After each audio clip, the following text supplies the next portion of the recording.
हाँ, पहले हमारे ये भागवत में कम से कम 10 दिन समय बिता लो, तब समझेंगे घर छोड़ने का अभ्यास है कि वो व्यक्ति तो यहाँ भागवत में भी नहीं पहुंच सका है।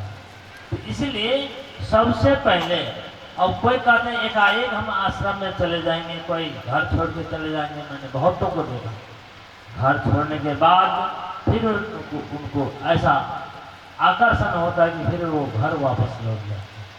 तो इसलिए यहाँ कहते हैं जो पहले घर में ही रह करके अभ्यास करें। अब आगे वो घर गृहस्थी स्वीकार करते हैं और प्रियव्रत के वंश में अग्निद्र और उनसे नाभि के वंश में ऋषभदेव, और ऋषभदेव की सपुत्र होता है। सब पुत्रों में 81 पुत्र कर्मकांडी हुआ, 9 पुत्र नवयोगेश्वर हुए, 9 पुत्र 9 देश के राजा हुए। एक जो भरत नाम का था वो तपस्वी हुए। ये 100 पुत्रों में 81 पुत्र कर्म कांड पूजा आजा आदि सब कराना ऐसा हो। लेकिन 9 पुत्र नवयोगेश्वर के प्रवचन हम लोग 11वां स्कंद में सुनेंगे। ये नवयोगेश्वर कैसे थे। 11वां स्कंद में वो 8 गते दिन प्रातः काल हम लोग सुनेंगे। और नवयोगेश्वर और 9 देश के राजा, 9 देश के राजा और एक भरत और ऋषभदेव अपने पुत्रों को बहुत अध्यात्म ज्ञान सुनाते थे और उनके संस्कार के अनुसार वो सभी पुत्र ज्ञानी थे।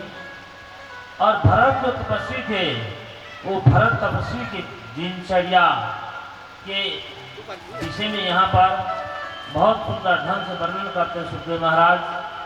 देखिए, भरत जैसे तपस्वी भी अंतिम समय में उसका मन विचलित हो जाता है, मतलब प्रारब्धवश उनका भी मन कहाँ पहुँच जाता है, जिसके परिणाम स्वरूप वो फेंका जाता है।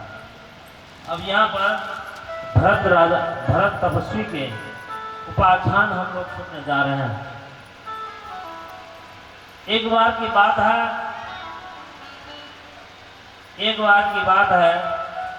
कि भरत तपस्वी पुलहा आश्रम में तपस्या कर रहे थे और वहाँ अग्निहोत्र आदि कर रहे थे, पूजा पाठ आदि कर रहे थे।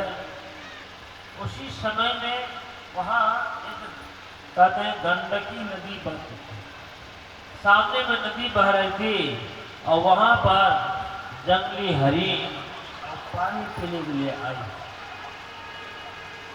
और पानी पीने के लिए आई। उधर से शेर आवाज किया। वो शेर की आवाज सुन करके हरिणी गर्भवती थी, वो उस आवाज को सुन करके उछल कूद करके भागने लगी। तो उसका गर्भ स्राव हो गया और वो बच्चा उस पानी में बहने लगा और हरिणी तो भाग गई। और वो उधर से देख रहे हैं, उनका नजर पड़ा, दृष्टि पड़ा, भरत का दृष्टि पड़ता है और वो दयालु स्वभाव, यही तो बात है, दयालु स्वभाव का दौड़ दौड़ करके उस हरिणी के बच्चा को उठा करके ले आए और उसको साफ सुफ करके और उसको दूध की व्यवस्था किया गया और उसको रोज प्रतिरोज उसको सेवा करनी है। वो हरिण धीरे धीरे बढ़ने लगा। अब उस हरिणी में इतना मोह हो गया, सब दिन जहाँ जहाँ जाते थे ऋषि, पैखाना शौच मैदान के लिए तो वहाँ भी जाता था, पेशाब करने के लिए वहाँ भी जाता था, स्नान करने के लिए तो वहाँ भी जाता था और हवन कुंड में बैठते थे तो वहाँ भी वो भी उसको पीछे से मानो खुड़े देता था, मान लो खुजली मिटा रहा। इतना तन्मय हो गया हरिण भी और भरत भी, वो दोनों को इतना प्रेम।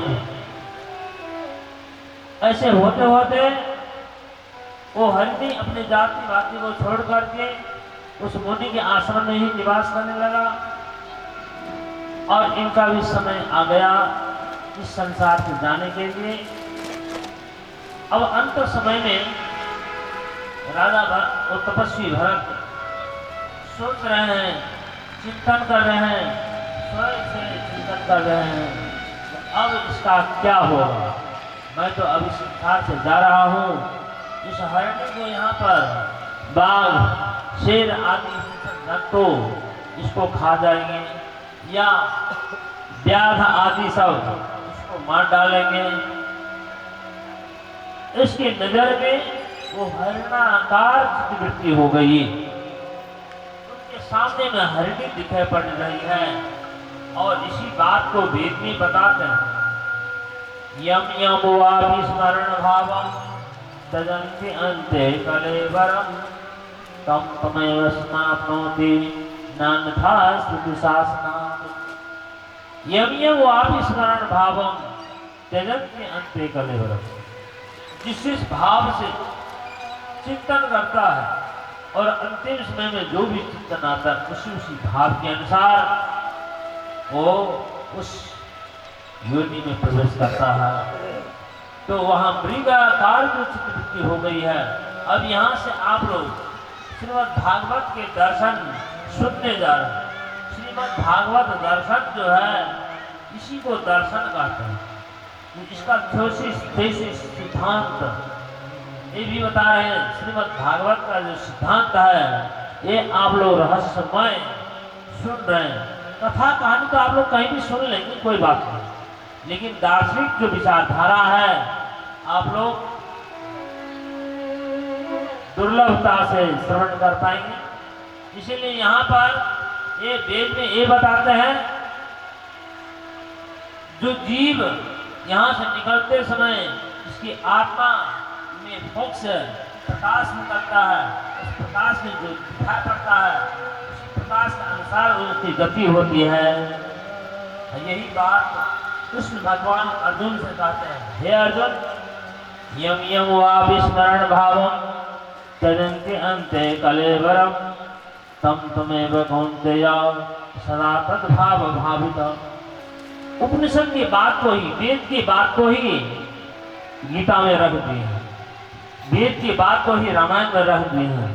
इसी प्रकार ये जो यहाँ पर थीसिस, ये जो सिद्धांत बता रहे हैं, जो हम मरते समय में हमारे मानस पटल में क्या आता है उसी अनुसार से हमारी गति होगी। और प्रारब्धवश जो तपस्वी थे, लेकिन प्रारब्धवश उनका प्राण जब निकलते समय मृगाकार चिंतन हुआ तो मृग शरीर में जाने पर, लेकिन इसका जो तपस्या आराधना निष्फल नहीं हुआ। तपस्या आराधना से उसका पूर्व जन्म की बात याद रहा उस मृग शरीर में, जो मैं कैसे भूल के मृग शरीर को प्राप्त कर लिया और उसी पुनः आश्रम में आकर के निवास करने लगा और सूखे पत्ते खाता था। और धीरे धीरे प्रारंभ से उस शरीर को छोड़ करके एक ब्राह्मण घर में जन्म लेता है।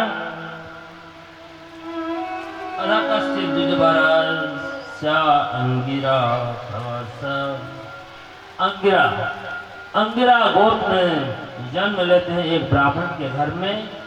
वो ब्राह्मण समदम आदि से संपन्न, वेद आदि से संपन्न, शील आदि से संपन्न ये थे और अपने पुत्र को वेद आदि अध्ययन कराने के लिए बहुत प्रयास किए, लेकिन पूर्व जन्म में जो तपस्या किए थे उन्होंने सोचा अब इस बार मैं कोई भी संग में नहीं पड़ूंगा और असंग ही रहने के लिए प्रयास किया।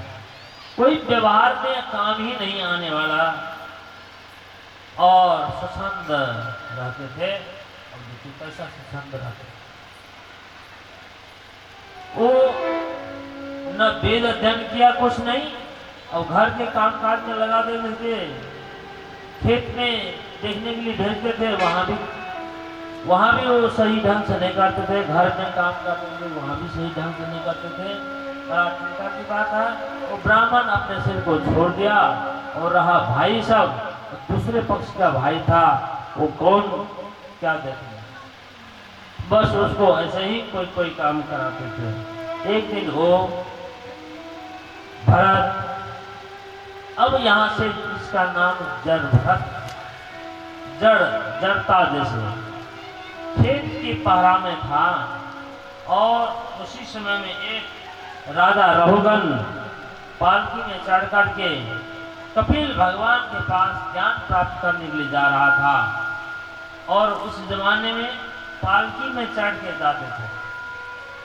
पहले तो यहाँ भी थोड़ी समय पहले पालकी में चढ़ के विवाह करने